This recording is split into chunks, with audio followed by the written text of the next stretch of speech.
On national television, Caitlin Clark said two words that sent every front office in the WNBA scrambling. Priority one. Not, "We're interested." Not, "We're exploring options." Priority one. That's Kelsey Mitchell. And what comes next for the Indiana Fever is bigger than a single roster move. It's the opening move of the most deliberately constructed super team this league has ever seen. Built around the most marketable player in women's basketball history. Funded by a franchise that has finally decided it is done waiting. Here's what you need to understand about that statement before we go any further. Caitlin Clark doesn't talk about roster construction casually. She's not someone who drops names in interviews without intention. When she goes on record confirming that Mitchell is the franchise's #1 priority, she isn't just voicing a personal preference. She is broadcasting a coordinated message to every player, every agent on and every general manager in this league. The Indiana Fever are no longer developing talent and hoping for the best. They are coming for a championship, and they are doing it right now. If you've been watching the signals coming out of Indianapolis all offseason and sensing something big was building, hit that like button. Because what we're about to break down is the complete picture of what this Fever super team actually looks like. Why the CBA math creates a ticking clock that makes 2025 a now or never moment, and which specific acquisitions could push Indiana from contender to dynasty. This is the story most coverage is missing. Let's start with the math, because the math is both the most important part of this story and the most dangerous. The new collective bargaining agreement allows each team to carry exactly 2 max contract players on the salary sheet. 2. The Indiana Fever are looking at 3 players who are max eligible heading into the 2025 season: Clark, Aaliyah Boston, and Kelsey Mitchell. Read that again? 3 players, 2 available max slots. On paper, it doesn't work. And yet the front office is not flinching. They are not shopping Boston. They are not signaling that Mitchell might need to take a discount. They are publicly committing to going all in, because the revenue math tells a completely different story than the salary cap math. Clark's rookie season fundamentally transformed this franchise's financial profile. The Fever sold out every home game. They became must-watch television on a national scale for the first time in their history. Ticket revenue exploded, broadcast interest surged, and sponsorship deals landed at a magnitude the organization had never previously attracted. That is not speculation. That is the documented economic reality of what happens when the most commercially impactful player in women's basketball history puts on your jersey.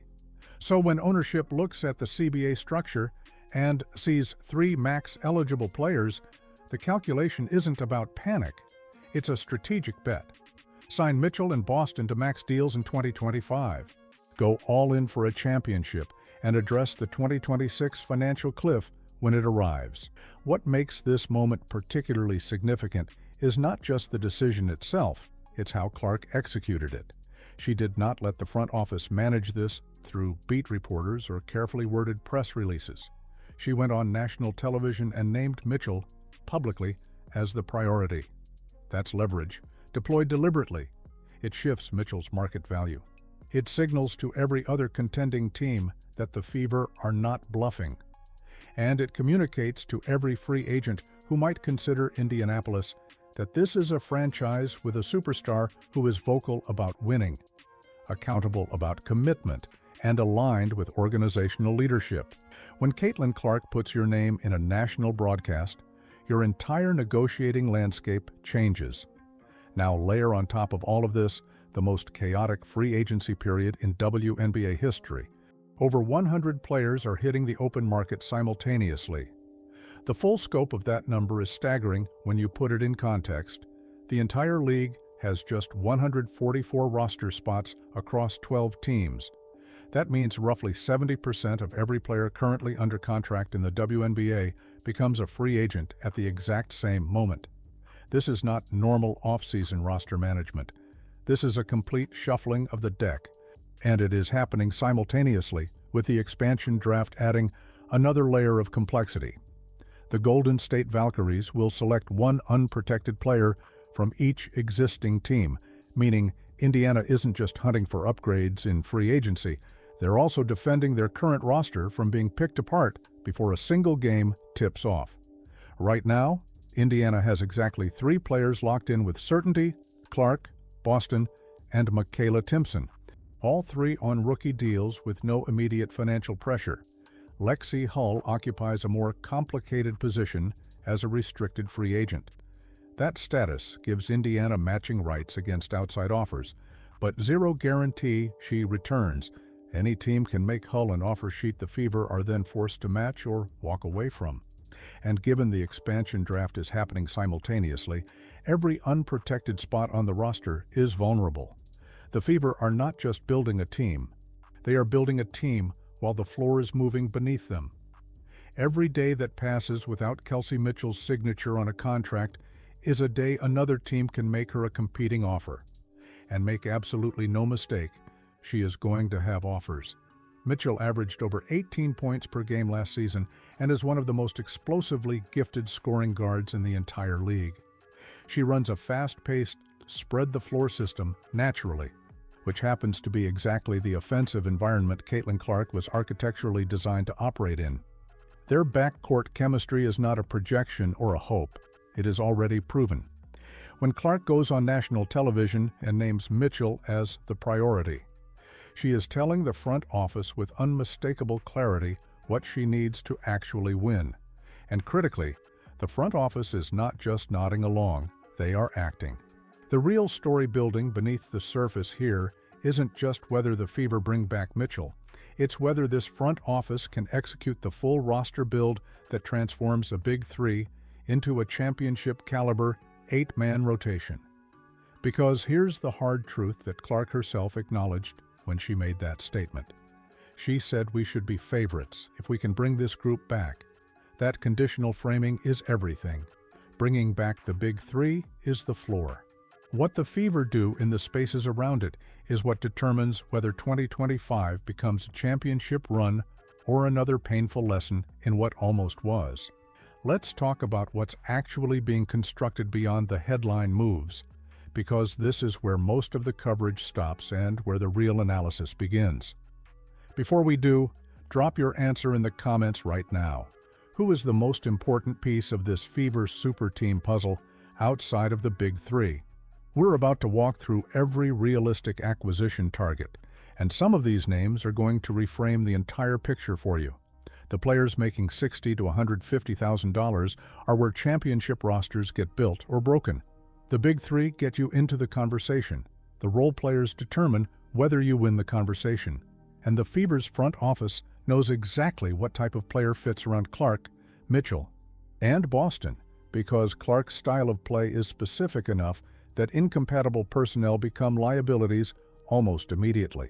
The first name you need to be paying attention to is Alana Smith, who spent last season with the Minnesota Lynx on a deal worth approximately $150,000. After her playoff performance, her market value is climbing, and for good reason. She is 6'4" and moves with the fluidity of a guard. She plays fast, shoots the ball from the perimeter with genuine range, and defends at a level that holds up against elite wings. In a backcourt built around Clark and Mitchell, a forward who can stretch the defense, run the floor in transition, and guard up the lineup is genuinely dangerous. The problem is a real one. Multiple contenders will pursue Smith in this free agency period, and if Indiana is committing 2 maximum salary slots to Mitchell and Boston, the financial math to compete for a player realizing her full market value gets complicated fast. She is likely the highest upside target on this list and simultaneously the most realistically out of reach. The name that makes significantly more tactical and financial sense is Monique Billings. She made just over $100,000 last season, and her history with Clark runs deeper than most people recognize. Those who tracked the Paris Olympics preparation saw Billings running pick-and-roll actions with Clark at a level that exceeded almost anyone on the Indiana roster throughout the regular season. That's not nothing. That's a functional offensive partnership that already exists and doesn't need to be developed from scratch. She's 6'4", crashes the offensive boards relentlessly, and brings the physical interior presence that makes the Fever's perimeter heavy attack impossible to load up against. Her salary range is achievable even with 2 max deals committed. And that proven chemistry with Clark is not a commodity you manufacture through a spreadsheet evaluation. Real quick, if the depth of analysis we bring to every one of these situations is the reason you keep coming back, consider joining the channel as a member. Your support is exactly what makes it possible for us to keep digging into the stories that mainstream coverage glosses over. Now, let's talk about Kennedy Burke, because this name does not generate the same excitement as Smith or Billings, and that's precisely why smart front offices pay attention to her. Burke made less than $80,000 last season playing for the New York Liberty, the defending champions, and averaged around 20 minutes per game as a key rotation piece in the most pressure-tested environment the league offers. She is 6'1", capable of defending multiple positions effectively, does not require the ball in her hands to function productively, and has already performed in high-leverage playoff moments on the biggest possible stage. You do not need Burke to be a star. You need Burke to be the player who doesn't collapse the lead when starters rest. Championship teams are built around exactly that kind of player, and she comes at a price point the Fever can realistically hit.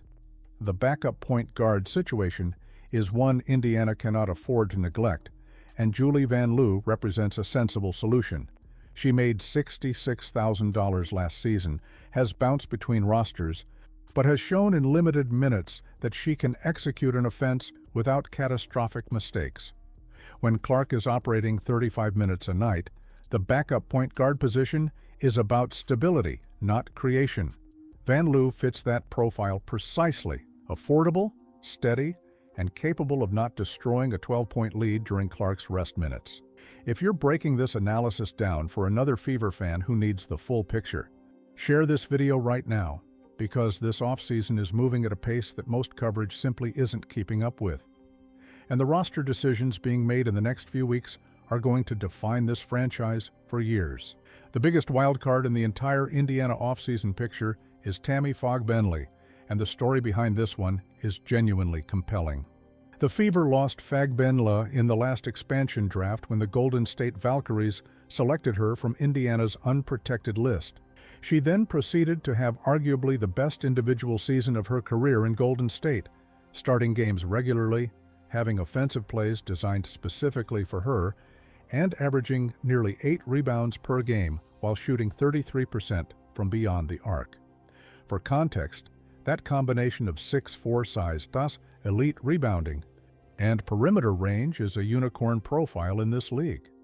She runs the floor like a guard, plays with a relentless motor, and fits the transition-heavy system Christie Sides runs naturally. Now, she is a free agent again.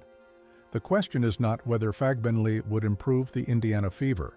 She would, immediately, significantly, and in ways that show up in the box score and on the defensive end simultaneously.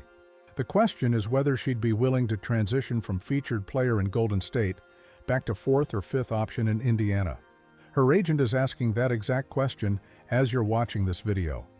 But here's the counterpoint that matters. Winning changes the value proposition. A role on a legitimate championship contender alongside Caitlin Clark, Kelsey Mitchell, and Aaliyah Boston is a different kind of opportunity than a featured role on a team still establishing its identity. If Fagbenle wants a ring, Indianapolis is where that conversation leads. Here is what the fully realized starting 5 actually looks like when this comes together.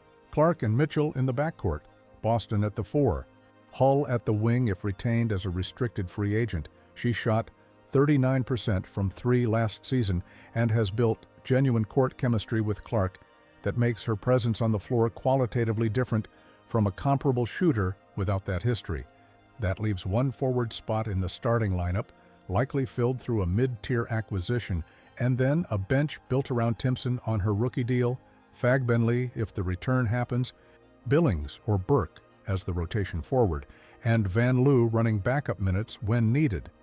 That is 8 or 9 players of legitimate WNBA quality, the depth profile of a team that doesn't fall apart when starters rest. Here is the part of this story that everyone needs to understand heading into 2026. The financial clock is real. When Clark becomes eligible for her Supermax contract next offseason, the structure of this roster has to change. You cannot pay 3 players maximum money under the current CBA. Someone will have to take less, restructure, or leave. But here's what the Fever are betting their entire franchise philosophy on.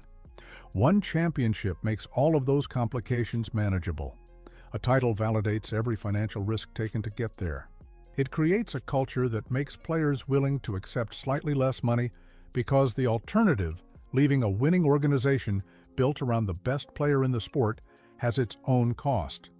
And it potentially reshapes the salary structure conversation when the next CBA cycle arrives. The alternative to this bet is worse. Playing it safe means Mitchell walks to a team that made her the priority. It means spending a year of Clark's prime, watching a roster that wasn't built to win, try to figure out what it could have been. Clark is already operating at her peak. She averaged 19 points and 8 assists as a rookie, while leading the entire league in assists and three-pointers made simultaneously. She is not a project. She is not a player you develop and hope catches up to her potential. She is ready right now. And the window for surrounding her with a championship roster is open right now. Every decision this front office makes in the next several weeks will determine whether the Indiana Fever become a legitimate dynasty or a cautionary tale about what happens when organizations hesitate at the moment of maximum opportunity.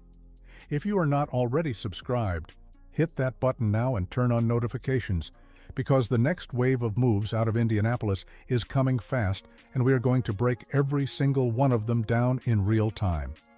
Up next, we are looking at which specific teams in this league should be the most afraid of what Indiana is assembling and whether anyone has a credible answer for a fully loaded Fever roster. Do not miss it. What Caitlin Clark said on national television was not just an answer to a free agency question, it was a declaration of intent from the most important player in women's basketball. The Indiana Fever are not a team in transition anymore. They are a team with a target. And every other franchise in this league is asking the same question that statement raised, the same one Clark herself already answered when she said we should be the favorites. Can you stop them?